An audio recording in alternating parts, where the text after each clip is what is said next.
Putin का message clear, Zelensky को direct warning.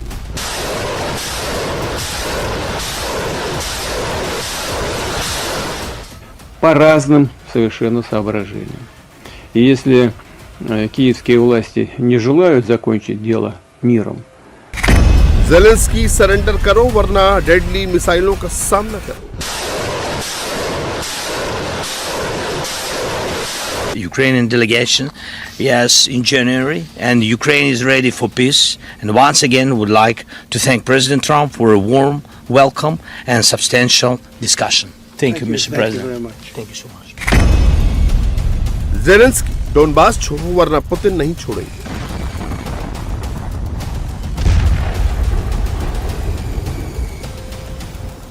They are telling that Ukraine has to give up Donbass. Just very recent statement. The land you're talking about, some of that land has been taken. Some of that land is maybe up for grabs, but it may be taken over the next period of a number of months. And you're better off making a deal now. एक तरफ Zelensky और Trump के बीच peace deal को लेकर बातचीत हुई, तो दूसरी तरफ रूस और यूक्रेन के बीच नॉन स्टॉप जंग जारी है। राजधानी कीव पर बैलिस्टिक मिसाइल और ड्रोन से भीषण अटैक किया।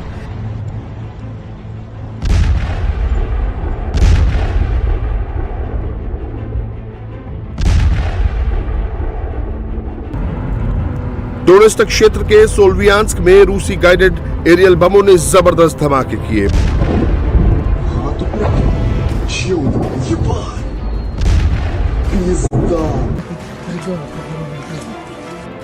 खेरसॉन में रूसी गोलाबारी में थर्मल पावर प्लांट बर्बाद हो गया।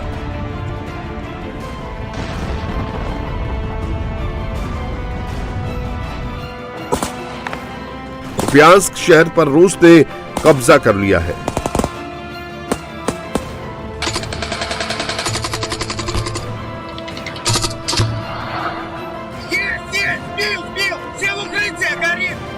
$500 ड्रोन, 50 मिसाइल, अनगिनत फाइटर प्लेन्स की उड़ान, निशाने पर मिलिट्री इंडस्ट्रियल कॉम्प्लेक्स, सेना के ठिकाने, सरकारी इमारतें और रिहायशी बिल्डिंग्स।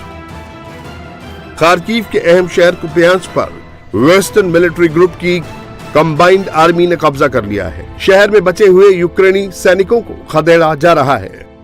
твердо стоим, стояли и будем стоять на своих मेरा позициях उपनाम в городе. उड़ान है। Продолжаем मैं уничтожать 1427 की мелкие पीबी шайки कंपनी и डिवीजन का шайки कमांडर противника, हूँ। забившихся मैं по норам. कुप्यांस्क Твердо शहर стоим, में стояли सड़क и पर हूँ, будем стоять जहाँ на मैं своих अपनी यूनिट के позициях в साथ городе. सफलतापूर्वक Продолжаем काम कर रहा уничтожать हूँ। мелкие हम अपनी шайки и पोजीशन पर шайки मजबूती से противника, खड़े हैं забившихся और по नорам. शहर में अपनी Твердо पोजीशन стоим, पर стояли खड़े и रहेंगे। будем стоять на छोटी своих छोटी दुश्मन позициях की в городе. टुकड़ियों को Продолжаем नष्ट करना уничтожать जारी мелкие रखेंगे шайки, जो именно छिपी हुई шайки है। противника, забившихся по норам. Командир штурмовой группы стрелкового полка 1486 позывной मैं «Колосс». असॉल्ट ग्रुप का कमांडर हूँ। मेरी यूनिट कुप्यांस्क डेरी कैनरी में सफलतापूर्वक कार्य कर रही है। जैसा आप देख सकते हैं, यहाँ कोई यूक्रेनी सैनिक नहीं है और कभी नहीं होंगे। Я командир. मैं 1843 असॉल्ट ग्रुप का कमांडर हूँ। मेरा उपनाम टाइफून है। हम कुप्यांस्क शहर में हैं। हम इमारतों और बेसमेंट को साफ कर रहे हैं। यहाँ दुश्मन की बिखरी हुई टुकड़ियां छिपी हैं। Производим зачистку зданий и подвалов разрозненных групп. यूक्रेन के पूर्वी इलाकों में 3 सूबों डोनेत्स्क, लुहांस्क और ज़पोरिज़िया में रूस के टैंक, बख्तरबंद गाड़ियां और मिसाइलों की बैटरियां दनदनाते हुए आगे बढ़ती जा रही हैं।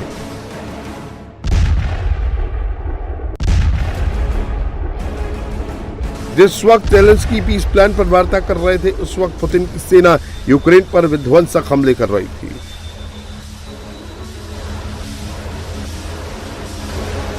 यूक्रेन पर रूसी सेनाएं जिस पावर से हमले कर रही हैं, उससे साफ है कि पुतिन जो कह रहे हैं उसकी सेना उस पर अमल भी कर रही है।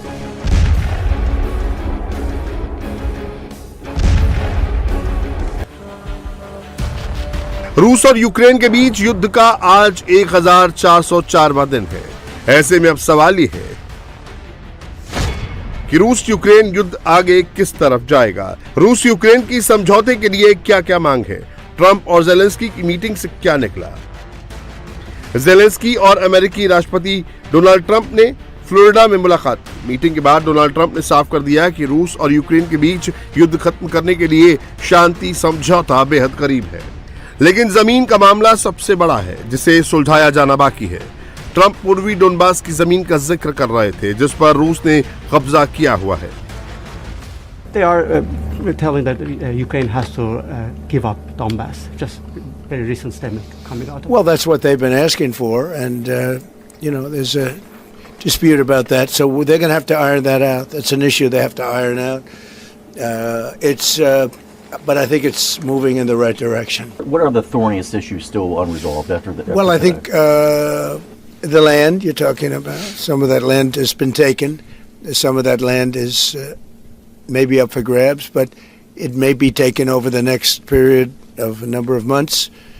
And you're better off making a deal now. Look, let me tell you, they have been very brave. They fought very hard and continue to fight very hard and do tremendous damage. How long do you think it'll take to get this last little bit, as you say, finished? What are we talking about? So if it went really well, maybe a few weeks. And if it went poorly, longer. And if it went really poorly, it's not going to happen.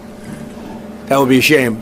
There's that chance also, Zelensky से मिलने से पहले Trump ने रूस के राष्ट्रपति Vladimir Putin से 1 घंटे से ज्यादा बातचीत की। ट्रंप ज़ेलेंस्की के सामने भी बार बार कहते रहे कि पुतिन यूक्रेन को कामयाब होते देखना चाहते हैं।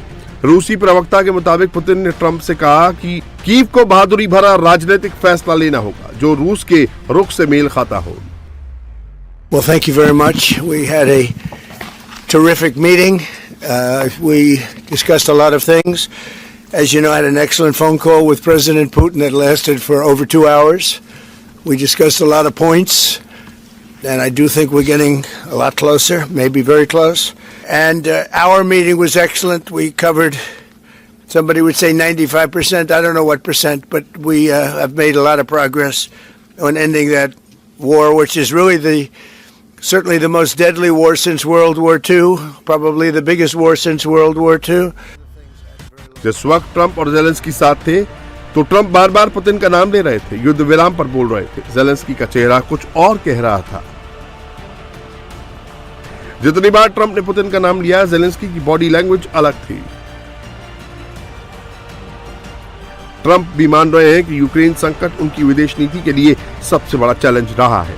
अपने चुनाव प्रचार के दौरान ट्रंप ने कहा था कि वो सत्ता संभालते ही 24 घंटे में यूक्रेन युद्ध खत्म करा देंगे, लेकिन पुतिन के साथ शिखर बैठक, ज़ेलेंस्की से कई मुलाकातों और महीनों की कूटनीति के बावजूद युद्ध जारी है।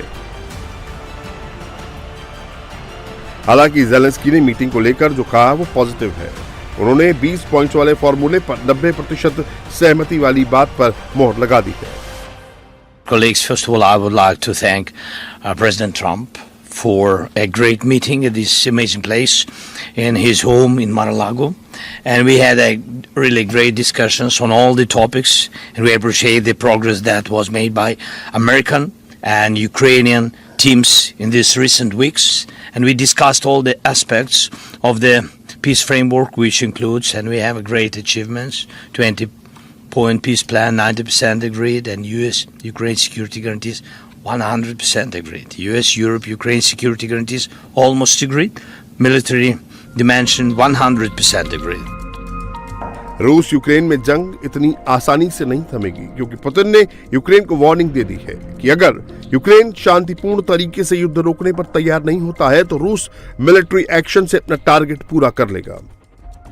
कॉन्टैक्ट लाइन पर हम जो गति दिखा रहे हैं उसे देखते हुए कई कार्डों से जिन इलाकों पर भी अभी कब्जा किए हुए हैं वहां से यूक्रेनी सैन्य टुकड़ियों को हटाने में हमारी दिलचस्पी लगभग जीरो है। और अगर कीव के अधिकारी इस मामले को शांति से खत्म करने को तैयार नहीं हैं तो हम स्पेशल मिलिट्री ऑपरेशन में अपने सभी लक्ष्यों को सैन्य तरीके से हासिल करेंगे। दुर्भाग्यवश यूक्रेन सरकार के नेता इस संघर्ष को शांतिपूर्ण तरीकों से सुलझाने में दिलचस्पी नहीं दिखा रहे हैं। युद्ध विराम को लेकर पुतिन की डिमांड्स की बात करें तो पुतिन शासन की प्राथमिक मांग है कि वो कोई भी समझौता सिर्फ यूक्रेन के चुनाव के बाद ही कर सकते हैं। रूस चाहता है कि यूक्रेन के डोनबास क्षेत्र यानी डोनेत्स्क और लुहांस्क पर उसके कब्जे को मान्यता दी जाए। यूक्रेनी सेना की डोनबास से पूरी वापसी उसकी अहम शर्त है। रूस चाहता है कि उसके यूक्रेन के आंशिक रूप से कब्जे वाले दूसरे इलाके में भी नियंत्रण को मान्यता दी जाए। इनमें खेरसॉन, ज़ेपोरिजिया और क्रीमिया जैसे इलाके शामिल हैं, जिन पर रूस अपने कब्जे को स्थायी करना चाहता है।